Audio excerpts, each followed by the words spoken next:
Thank you, Mr. Toastmaster, fellow Toastmasters, and most welcome guests. Who do you trust? And now it has nothing to do with the upcoming elections.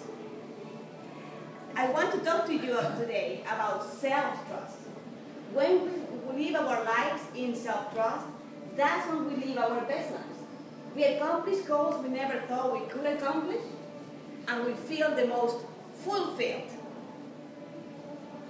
But what happens is that for most of us, it's kind of difficult or even unnatural to just go with what we believe is best. So instead, we follow the report of others, the media, the majority, the experts.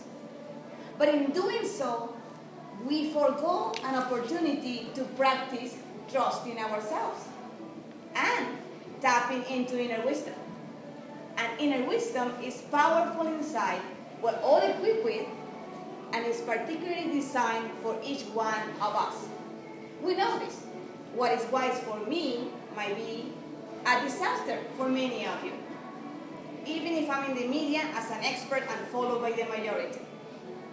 On top of that, when we follow others, if it doesn't go our way, we still have nobody to blame but ourselves, because we are the ones who chose to just follow others. We are much better served living in trusting ourselves. But the thing is, how does one do that? How do we trust ourselves? How does that look like in our daily lives? I struggled with that question for a long time, until I had the opportunity to ask during a workshop. So I asked the instructor, how do I build self-trust? To which he responded, you pick a topic where you have little to no consequence. You make a choice and you go with it no matter what. You consult with nobody or any other source but yourself. That's what he said, and I'm here to tell you that it works, and I'm here to show you how you can get started with it. Now, when you start, I don't recommend you start with decisions like, who am I going to marry? What country am I going to live in? Like the good witch in the Wizard of Oz said, it is always best to start at the beginning. And that's a very important premise in self-development, that you get to realize, accept, and honor where you are and grow from there. This is what you do. You're going to go to a supermarket, the bigger the better, and you're going to go straight into the cereal aisle. Have you been there? It's a decision boot camp. Your mission, give me 1 second, is to pick a brand new cereal. One you have not eaten before, and ideally, one you have not seen before. So not this one. You're going to go in there, look at your choices, pick from your gut, and just go. Well, you have to pay for it first. But what you're not going to do is to pick another box and start nutritional comparison. You're not going to read reviews of the cereal or the company that makes it. And you're not. You are not going to join a cereal consumer support group.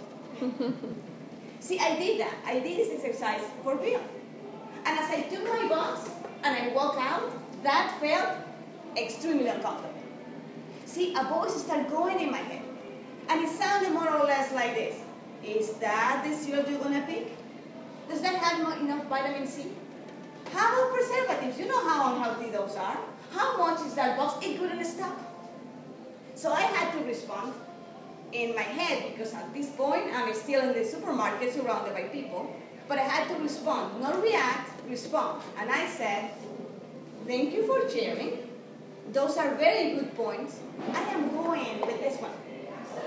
And I tell you that to tell you that as you start doing this, it's going to be new. It will feel uncomfortable. It will feel weird. But what happens is, as you start doing these things, wherever you start, look at me, I had to start with picking a cereal box. That's where my self-trust was at the moment. But as you start doing this, your inner wisdom wakes up. And it becomes more accurate. And the more accurate it becomes, the easier it will be for you to trust it with bigger and bigger tasks. And the more comfortable you feel, the more you're going to use it. And then it comes the magic. Because you reach out a point of balance where you will, when you will listen to the majority, the experts, the media, even the neighbors. You will listen to them. And you will use that information to your benefit to make what? An educated decision. But in the moment of choice, listen to that voice inside of you that says, me, trust me, I have been waiting. Mr. Toastmaster.